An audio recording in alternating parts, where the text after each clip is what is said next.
Teman-teman, seperti yang teman-teman ketahui ya, kemarin dari tahun lalu kalau nggak salah ya, PT Arion sudah berperang berdarah-darah dari satu pengadilan ke pengadilan lain, dari yang tidak boleh merekam menjadi boleh merekam, dari yang kita ketemu hakim kasih satu bukti, kasih bukti, sampai kemudian ada oknum pejabat yang mengatakan kami tidak masalah melanggar undang-undang, melanggar PMK, sampai dia bangga melanggar PMK ya. Lagi-lagi Wisnu ya. Dan ternyata gue menyadari teman-teman ya, Pak Wisnu bener loh ternyata nih. Ini Pak Rinto mesti kita kasih tahu ya, Pak Wisnu benar ternyata ya. Benar, Mas. Jadi menurut pengakuan Pak Rinto ya, Pak Wisnu ini pernah mengatakan ya, bahwa kalau lu tidak punya koneksi di pengadilan pajak, apa katanya? Ya kemungkinan besar kalah, Mas. Bener ternyata ya. Jadi ternyata bener ya. Jadi ternyata isu ini bukan omong kosong, Pak. Iya. Ternyata Wisnu bener. Kalau nggak ada koneksi kalah. Betul Mas Aman. PT Arion kalah Pak di pengadilan pajak kemarin ya? Ya, saat sidang gugatan Mas atas formalitas pemeriksaan pajak kami kalah Mas. Jadi bagaimana kalahnya Pak? Jadi kemarin itu kekalahannya itu karena ini Mas, banyak ini Mas, daftar alat bukti kami itu tidak masuk di dalam pertimbangan hakim gitu Mas Awan.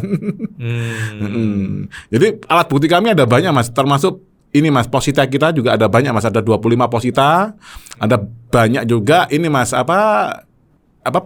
ini Mas pemberitahuan tertulis dari kami. Ya itu semuanya masuk di dalam dokumen persidangan, itu juga tidak masuk di dalam risalah putusan Mas Awan. Bapak nggak minta nomor handphone si hakim sih? nggak minta Pak kemarin? Tidak Mas Awan. Ya sayang banget. Oke, kita minta tolong Pak Ray nih. Apa benar Pak kata Pak Wisnu begitu? Kalau lu nggak punya koneksi di pengadilan pajak kalah, dan bukti kalah nih Pak. Kalian pertimbangkan Pak. Dibuangnya ke tong sampah semua data-data mereka ini Pak. Bagaimana itu Pak? Iya, terima kasih pertanyaannya Pak Wan, Pak Rinto dan Pak Dar. Jadi kalau saya katakan ada saying atau ada gium yang berbunyi seperti tadi, nggak ada kenalan di PP pasti kalah. Ya kalau dari perspektif hukum sebenarnya nggak begitu juga ya. Tapi kalau dari perspektif awam mengatakan begitu ya boleh-boleh aja ya. Tapi kalau dari perspektif hukum tentu harus diteliti kenapa putusannya seperti itu. Karena setahu saya ketika saya menjadi ahli kan ada dua hal yang menjadi isu utama. Satu, ada pelanggaran prosedur menurut versi Undang-Undang KUP, ada pelanggaran prosedur menurut versi Undang-Undang Administrasi Pemerintahan. Kalaulah kemudian majelis hakim atau judex fakti tidak tunduk pada Undang-Undang Administrasi Pemerintahan, lalu apakah juga judex fakti tidak tunduk pada Undang-Undang KUP? Tentu jawabannya kan menjadi tidak logis kalau majelis hakim atau judex fakti tidak tunduk pada kedua-duanya. Nah, yang pertama, apakah kemudian judex fakti tidak tunduk kepada Undang-Undang KUP yang paling sederhana? Kalau mau disimpulkan bahwa judex fakti hanya tunduk pada Undang-Undang KUP, itu pun juga tidak dipertimbangkan. Contohnya misalnya, ketika ada fakta di mana pembahasan kedua itu ternyata dilakukan tidak secara patut sehingga merugikan penggugat, ya, undangan pembahasan yang kedua ya. Karena ini kasusnya sangat unik ya, ada 2 kali pembahasan akhir ya kan. Nah ini cuma adanya di PT Arion kasusnya ya kan, dan pemeriksanya tadi yang Pak Wan disebutkan kan begitu ya. Nah kalaulah kemudian pembahasan akhir yang kedua itu dianggap sah tapi tidak dilaksanakan dan wajib pajak atau penggugat PT Arion merasa dirugikan karena undangannya disampaikan jam berapa Pak Rinto? Jam 9 untuk hadir jam 10. Untuk hadir jam 10. Berarti kan undangannya tidak disampaikan secara patut. Kalau undangan tidak disampaikan secara patut, maka pembahasan dianggap tidak dilaksanakan. Karena wajib pajak tidak bisa menghadirinya. Nah, kalau pembahasan dianggap tidak dilaksanakan, maka harusnya dengan menggunakan undang-undang KUP yang judex fakti itu sangat paham sekali karena sangat terkenal sekali undang-undang KUP itu ya. Kalau undang-undang AP kan tidak terkenal buat judex fakti. Ya, tapi buat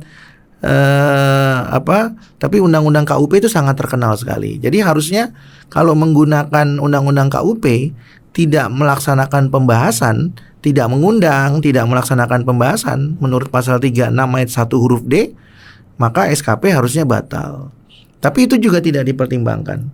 Apalagi kemudian menggunakan undang-undang yang tidak populer, undang-undang administrasi pemerintahan, di mana syarat sahnya keputusan itu adalah keputusan diterbitkan dengan syarat terpenuhinya due process of law atau prosedur hukum.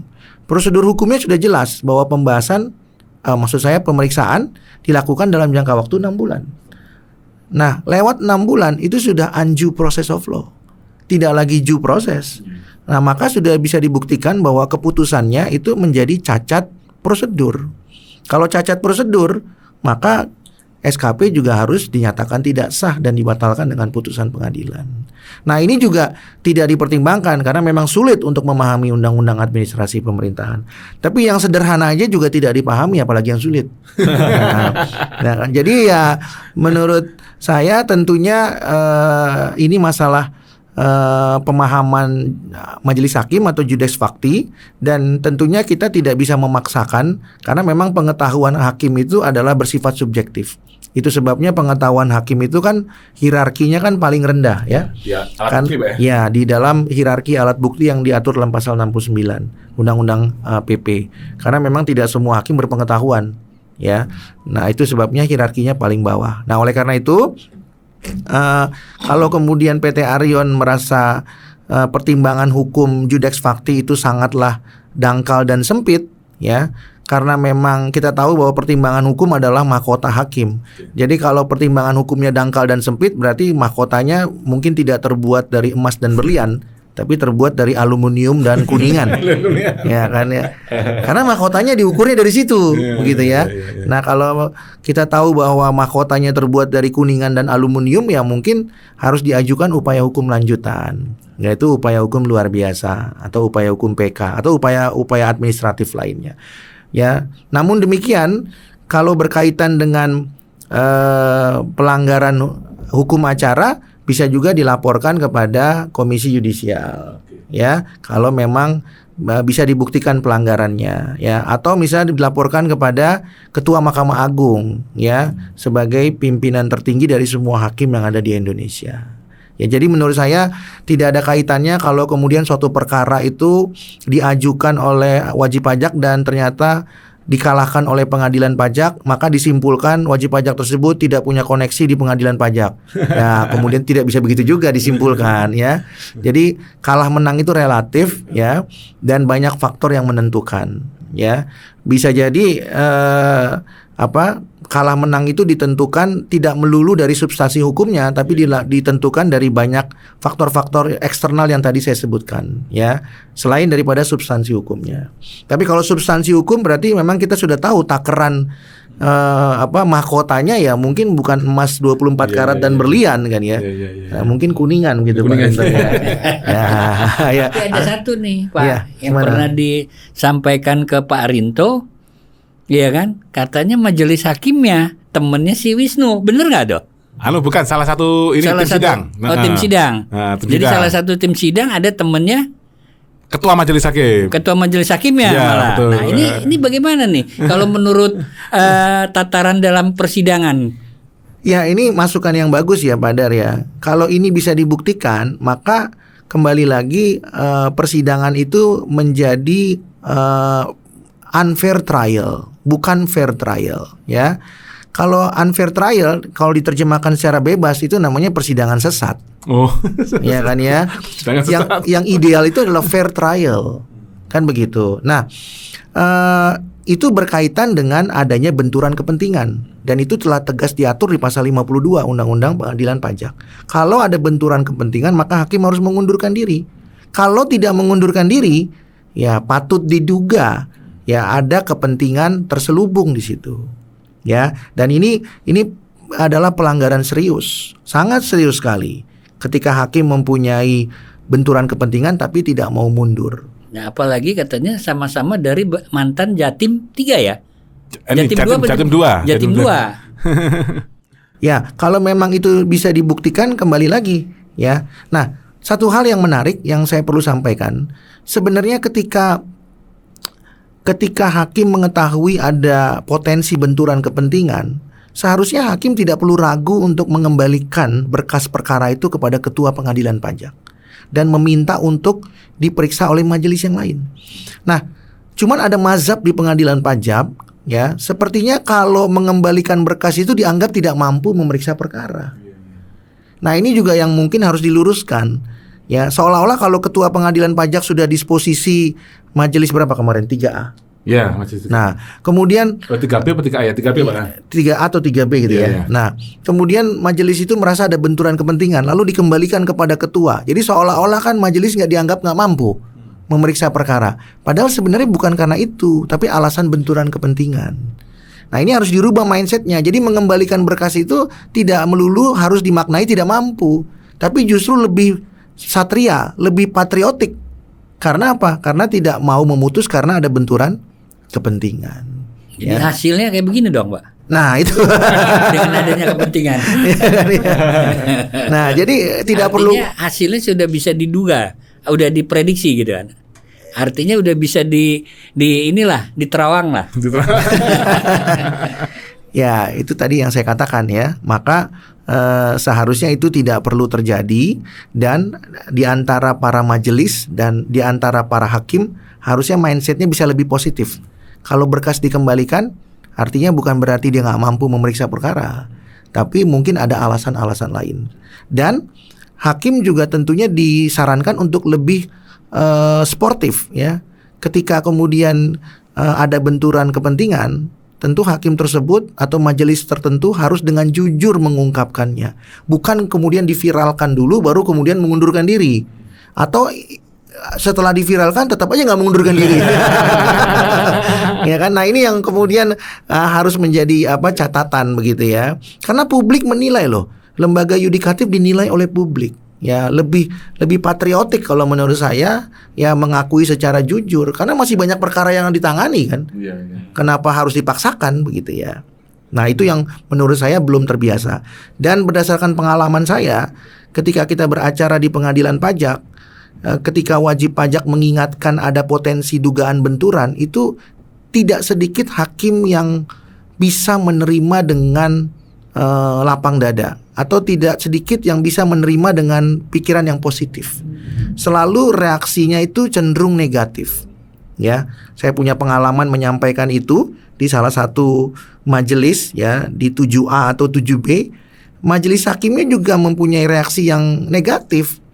Padahal dia sudah mengakui bahwa kami ini satu angkatan semua nih, majelis hakim ya, termasuk panitra, dengan pejabat yang menerbitkan surat akuo yang kami gugat dan banding.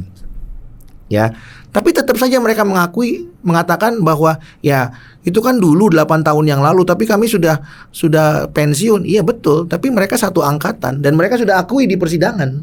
Nah, tapi mereka tetap tidak mau mengundurkan diri. Nah, tentunya hal-hal yang seperti ini kalau bisa itu ditegakkan oleh ketua pengadilan pajak supaya timnya, para hakim-hakim yang jumlahnya 72 orang di pengadilan itu mempunyai mindset yang lebih sportif dan positif ya.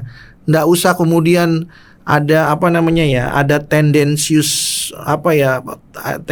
pikiran yang tendensius lah ya.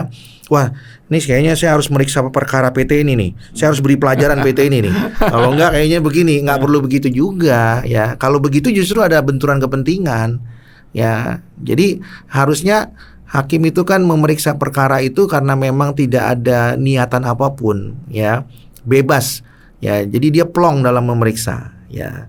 Nah, oleh karena itu kalau PT Arion merasa itu bisa dibuktikan, ya silakan tempuh upaya administratif, laporkan bisa ke Komisi Yudisial ya, bisa sudah kita laporkan Pak Re. Oh, sudah ya. Sudah kita laporkan dan kita kasih bukti, katanya tidak terbukti Pak.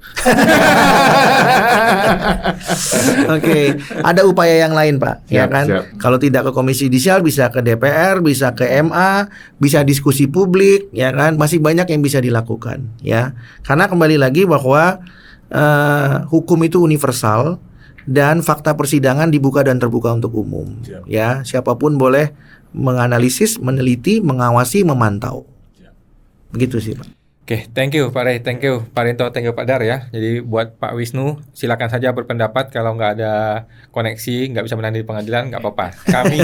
Kita juga punya punya slogan ya, no viral, no justice.